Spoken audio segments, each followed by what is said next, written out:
So in this tutorial, I wanted to show you how you can create a resist background. I think it's a really great effect, this, and it's where you stamp and emboss with a white embossing powder. Now, we're using a white embossing powder when we're doing it on a white background. You could use black embossing powder if you're doing it on a black background, if you're wanting to do a resist technique, or if in doubt, clear embossing powder over top of a coloured embossing ink would work a treat.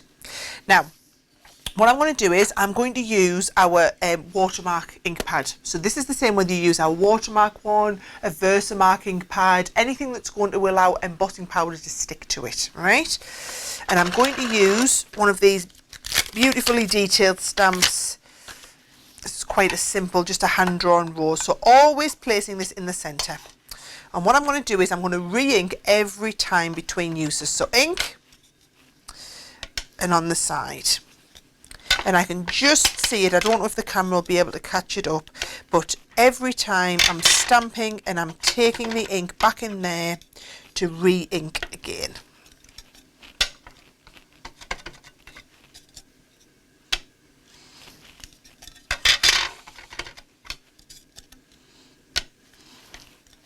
So when you're happy, what we need to do then is pop the white embossing powder over. So I can see where that is.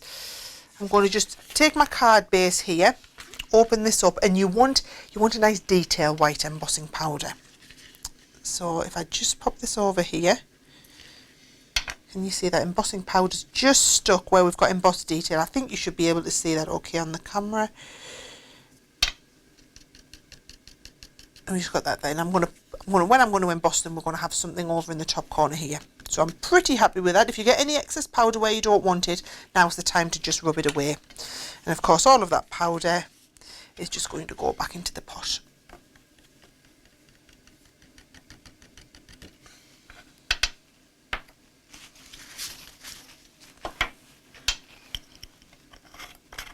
Now, when it comes to heat embossing, I'm going to emboss it from the back just so that the camera can catch what we're doing.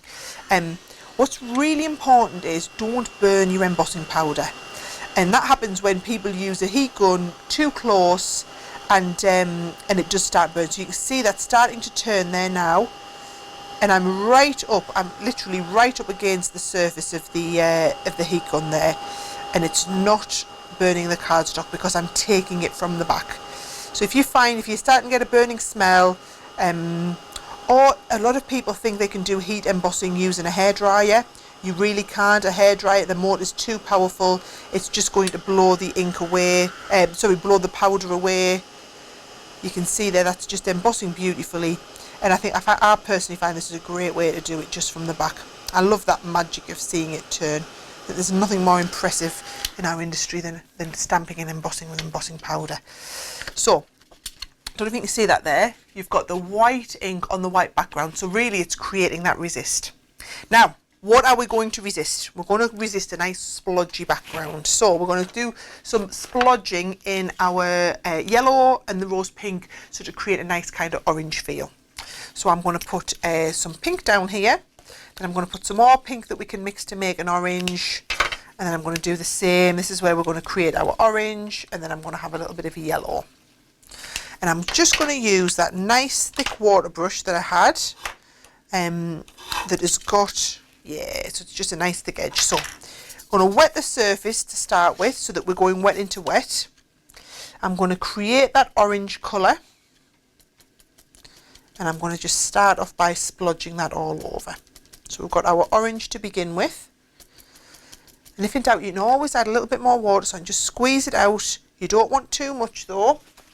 You can always come back in with your ink, with your kitchen towel, and just dry it off. And I'm going to pick up that lovely orange shade. So there's the new shade that we've created.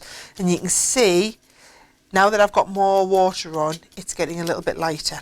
Okay? So there is my orange. And then I'm going to go straight into the red, or the pinky shade, and blend that new shade of red into my orange. And then I'm going to clean my brush off. So we're going to go right back to that lovely clean water brush, because we're going to come in with some yellow now. So we don't want to be getting any water on here at all. I think we're just about out of water, so I'll get more from the water residual here. pick up the yellow and then just in the gaps go and blend that yellow, and I'm letting it dry in between so that we do get that lovely kind of mottled effect. I love this this mottled feel to things. And remember, if you're starting to dilute the colour at all, which I am doing with the yellow here, so you just get a little bit more of the yellow, put more off the side. You don't want too much water on because you want that colour. See how much more vibrant it is there when I pick up a new little bout of colour. And if you want that layered feel, this is where you need to just give it time to dry in between. So notice I literally am splodging. I'm sure there's a technical term for this that they use in the artist's world. However, I do like the term splodging. And then I've done the same. I've just stamped the word love and embossed it. And I'm just going to do the same. I'm just going to pick up a few colours and create that lovely background effect. Tiny little bit more water there so that you can read the love. And again, if you find, just like I showed you in the other videos, that your colours are a little bit too pale, you can always go and add more colour over the top. So you just got to leave it to dry and then add a little bit more colour over the surface, okay? So we'll clean all of this down. Now this one is a lot paler than the original one I'd done. If I show you the difference, I quite like this one here.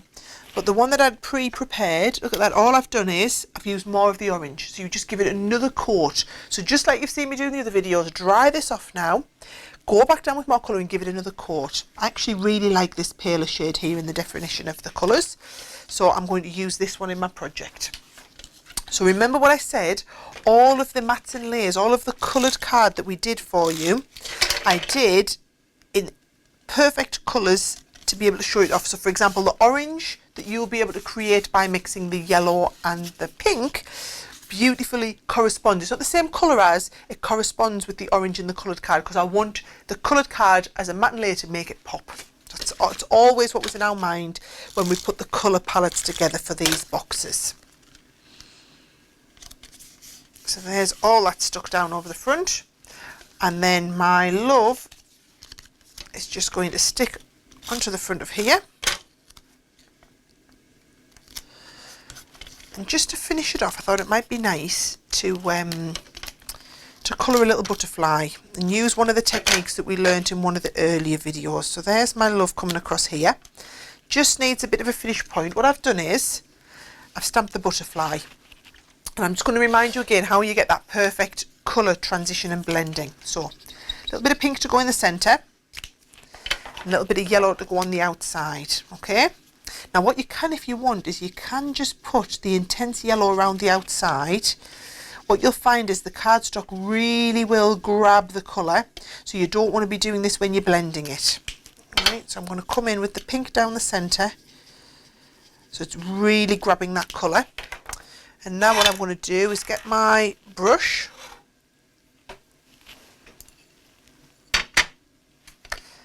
pick up that colour and then transition that out. So I've gone from my very, very deep colour where we coloured directly onto the cardstock into the next shade so that you can't see where that one ends. Then I'm going to create the orange by mixing the two together, and we're going to go into that lovely orange shade that we created next.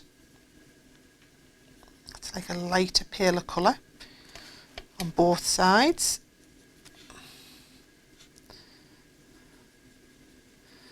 And then the last thing we want to do is pick up a little bit more of the yellow and blend that into the yellow.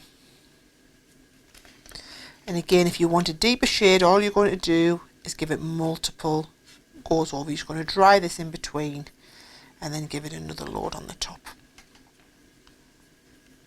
But I quite like that shading there. A little bit of a spritz to dry it.